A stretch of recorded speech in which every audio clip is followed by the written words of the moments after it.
Study coach Umarkot नाम याद रखना, सक्सेस मिले यहीं से बस आगे बढ़ना। Welcome to study coach Umarkot. आज हम पढ़ने वाले हैं रैशनल नंबर। क्लास 8 का ये पहला चैप्टर है एंड हमारे चैनल को सब्सक्राइब करके रखो, क्योंकि इस चैनल पे तुम्हें इस चैप्टर का और एल्स इस बुक का पूरा सारा चीज़ मिलने वाला है। तो आज हम रैशनल नंबर का इंट्रो पार्ट बस पढ़ने वाले हैं कि रैशनल नंबर में क्या क्या है टॉपिक्स। नेक्स्ट क्लास में मैं तुम्हें इसका एक्सरसाइज 1.1 बताऊंगा। देखो बच्चों कि सबसे पहले बोला गया है रैशनल नंबर क्या है। ओके, रैशनल नंबर क्या है ना। डेफिनेशन ऑफ रैशनल नंबर, जो नंबर को हम p बाई क्यू में एक्सप्रेस कर पाते हैं उसे हम क्या बोलते हैं, रैशनल नंबर। जिसे हम p बाई क्यू फॉर्मेट में हम लिख पाते हैं उसे हम क्या बोलते हैं, रैशनल नंबर। फॉर एग्जाम्पल जो कि दिया हुआ है, देखो कि example 3/4 is a rational number. उसी तरह कोई भी नंबर को, चाहे वो 4/5 लिखो, ये क्या है, रैशनल नंबर। या 6/9 ये भी क्या है, rational number.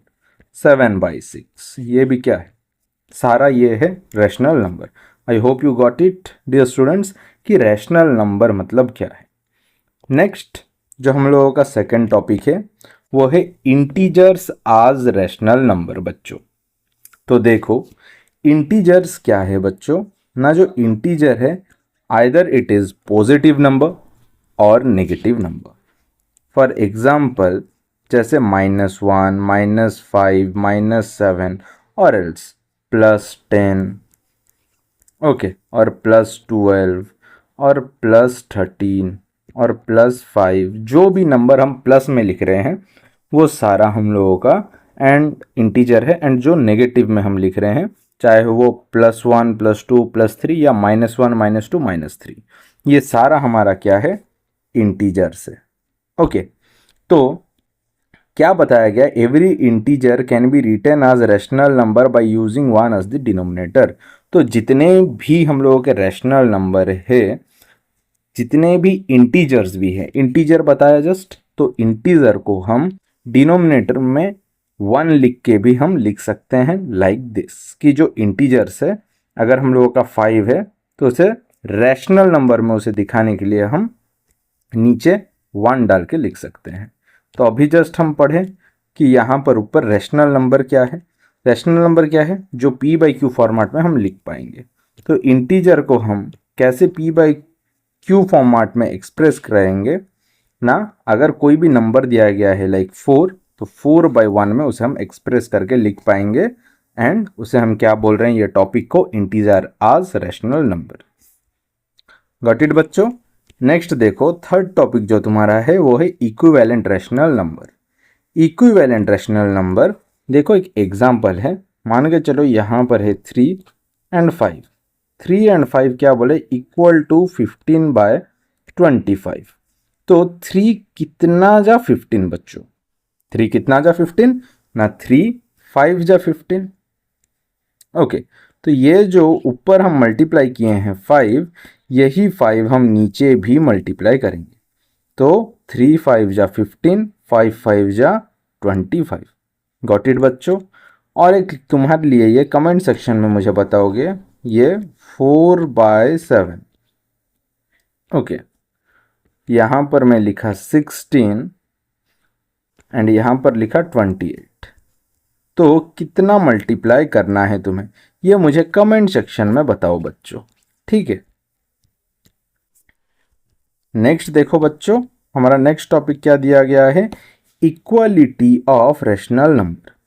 Equality of rational number में तुम्हें क्या करना है बच्चों, अगर तुम्हें दो फ्रैक्शन दिया गया है, अगर जैसे a बाय b दिया गया है और c बाय d दिया गया है, तुम्हें यहाँ पर क्या करना है, क्रॉस मल्टीप्लाई करना है बच्चों। तो ये हो जाएगा a into D and b into C, ये इक्वल हो जाएगा। a into D is equal to b into C. Example दे रहा हूँ बच्चों, देखो जैसे यहाँ पर एक दिया गया है -8/11, और 24/-33। इसे अगर हम क्रॉस मल्टीप्लाई करेंगे, -8 इंटू -33 कितना आ रहा है आंसर? 264। एंड 11 इंटू 24 इसे क्रॉस मल्टीप्लाई कर रहे हैं, तो इसे क्रॉस मल्टीप्लाई करने से कितना आ रहा है? That is 264। तो हमें इक्वलिटी ऑफ रैशनल नंबर में क्या देखने के लिए मिला? a इंटू डी करने से जितना आ रहा है, b इंटू सी करने से भी उतना ही आ रहा है। This is the equality of rational number बच्चों। Next, standard form of rational number. देखो बच्चों कि ये जो standard form of rational number है, ये बस तुम्हें नंबर काटना है और डिवाइड करना है और कुछ भी नहीं है। बहुत ही ज़्यादा सिंपल है, कुछ भी नहीं करना है, बस तुम्हें डिवाइड करना है। तब तक डिवाइड करना है जब तक वो दोनों और नहीं कटेंगे। तो मैं एग्जाम्पल के तौर पर मैं बता रहा हूँ। देखो कि जो 3/14 यहाँ पर हमारा दिया हुआ ये तो कट रहा है, किससे? किसी से भी नहीं, 1 से ही बस कटेगा। और ये जो 3 है एंड 14 है ये किसी से भी नहीं कट रहा है, तो ये आज इट इज़ ये स्टैंडर्ड फॉर्म में है। बट अगर मैं तुम्हें एक एग्जांपल दूं, फॉर एग्जांपल जैसे 10 एंड 24 अगर मैं लूँ, ये क्या हो रहा है? हम लोगों का 2 से कट रहा है, 2 5 ज़ा 10, 2 1 ज़ा 2, 2 2 ज़ा 4, कटा। तो कटने के बाद 5 और 12 किसी से कटेगा क्या? नहीं कटेगा। तो 5/12 हम लोगों का क्या हो गया? ये standard form of rational number बन गया। सिंपल लॉजिक है बच्चों। Standard form of rational number क्या है? एक नंबर को तब तक काटना है जब तक वो और नहीं कटेगा, तब तक हमें काटते हुए जाना है। गॉट इट बच्चों? ये इंट्रो है। ओके, फिर भी अगर तुम्हें कहीं पर भी डाउट है, डाउट रह जा रहा है, वो टॉपिक कमेंट सेक्शन में बता देना, मैं फिर से तुम्हें और एक बार नेक्स्ट सेशन में समझा दूंगा बच्चों। नेक्स्ट, नंबर 6 टॉपिक क्या बताया गया है? देखो बच्चों, comparison of rational number, comparison of rational number same denominator. Okay, देखो, when two rational number have same positive denominator, then one with the larger numerator is greater number। अगर दोनों का सेम डिनोमिनेटर है तो फिर जो बड़ा नंबर है वो बड़ा है। अभी जैसे मान के चलो मैं एक नंबर ले रहा हूँ 9/15 और एक ले रहा हूँ 3/15। तो 9/15 एंड 3/15 में नीचे डिनोमिनेटर मतलब कौन सा है बच्चों? ये नीचे का जो है इसे हम क्या बोलते हैं? डिनोमिनेटर। जो 15 है नीचे लिखा हूँ ये क्या है? डिनोमिनेटर। एंड ऊपर का क्या है? न्यूमरेटर। सो जो हम 9/15 लिखे थे एंड 3/15, डिनोमिनेटर क्या है? सेम है। तो फिर अगर डिनोमिनेटर सेम रहा, ऊपर का नंबर देख लेंगे, जो बड़ा होगा वही है बड़ा। तो यहाँ पर क्या है? 9 और 3।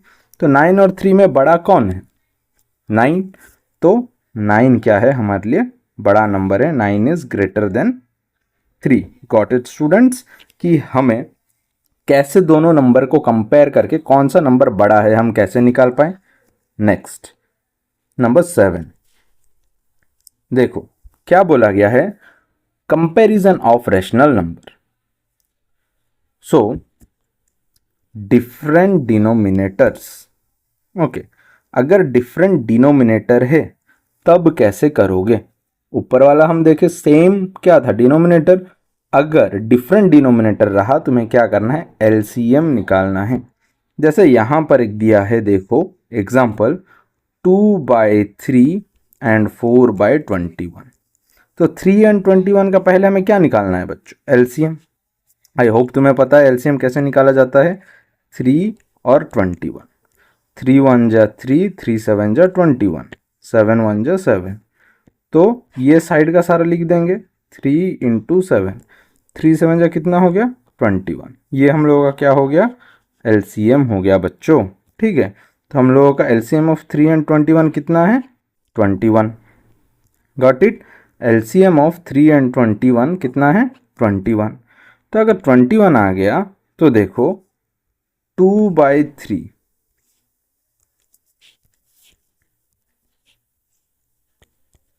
कितना करने से 21 आएगा? 3 7 जा, तो ऊपर भी मल्टीप्लाई कितना करेंगे? 7, 2 7 जा 14। Got it. तो अभी देखो मेरा इसके साथ क्या हो गया, सेम हो गया। मेरा ये वाला क्या था, देखो दो नंबर मुझे मिल गया, एक 4/21 और एक कितना मिल गया मुझे 14/21। डिनोमिनेटर सेम हो गया। तो अभी अगर मैं देखूँगा ये जो 14/21 था ये कौन था, ये जो 2/3 था यही है। तो 4/21 एंड 14/21 दोनों में बड़ा कौन है? ओके, अगर हम देखेंगे जो 2/3 है वो क्या है, बड़ा है, क्योंकि इसका कितना आया 14 बड़ा है या 4 बड़ा है, 14 बड़ा है। तो 14/21 बड़ा है किससे, 4/21 से। तो 14/21 कैसे आया था, 2/3 में जब हम मल्टीप्लाई किए थे तभी तो आया था। तो 14/21 के जगह हम क्या लिखेंगे, 2/3, 2/3 ग्रेटर देन 4/21। गॉट इट बच्चों। नेक्स्ट लास्ट टॉपिक है हमारा 8th पॉइंट। ओके, एंड बच्चों हम लोगों का ऑफलाइन सेशन भी चलता है। ओके, अगर तुम उमरकोट से हो एंड हमारे ऑफलाइन क्लासेस में ज्वाइन होना चाहते हो तो हमारे साथ कांटेक्ट कर सकते हो। डिस्प्ले में तुम्हें नंबर दिया गया होगा और एल्स डिस्क्रिप्शन में नंबर होगा, तुम कांटेक्ट कर सकते हो हमें, और एल्स कमेंट में भी कमेंट कर सकते हो अगर तुम हमारे ऑफलाइन सेशन में ज्वाइन होना चाहते हो बच्चों। नेक्स्ट लास्ट टॉपिक है आज का, absolute value, absolute value of rational number. तो absolute value of rational number क्या है, देखो जो -3/5 है, ओके, उसे हम क्या लिखेंगे, प्लस में लिखेंगे। ओके, एब्सोल्यूट वैल्यू क्या हो गया ना, -3/5 जो रहेगा इसमें से जो भी सिंबल रहेगा सिंबल को निकाल दोगे। जैसे यहाँ पर माइनस था तो माइनस हट जाएगा एंड यहाँ पर क्या आ जाएगा, प्लस। तो फिर मुझे ये कमेंट सेक्शन में बताओ बच्चों, अगर -4/5 है तो एब्सोल्यूट वैल्यू ऑफ -4/5 क्या होगा, ये मुझे कमेंट सेक्शन में बताओ। तो आज के लिए ये इंट्रो क्लास इतना ही। नेक्स्ट क्लास में हम डिस्कस करेंगे exercise 1.1 of this rational number.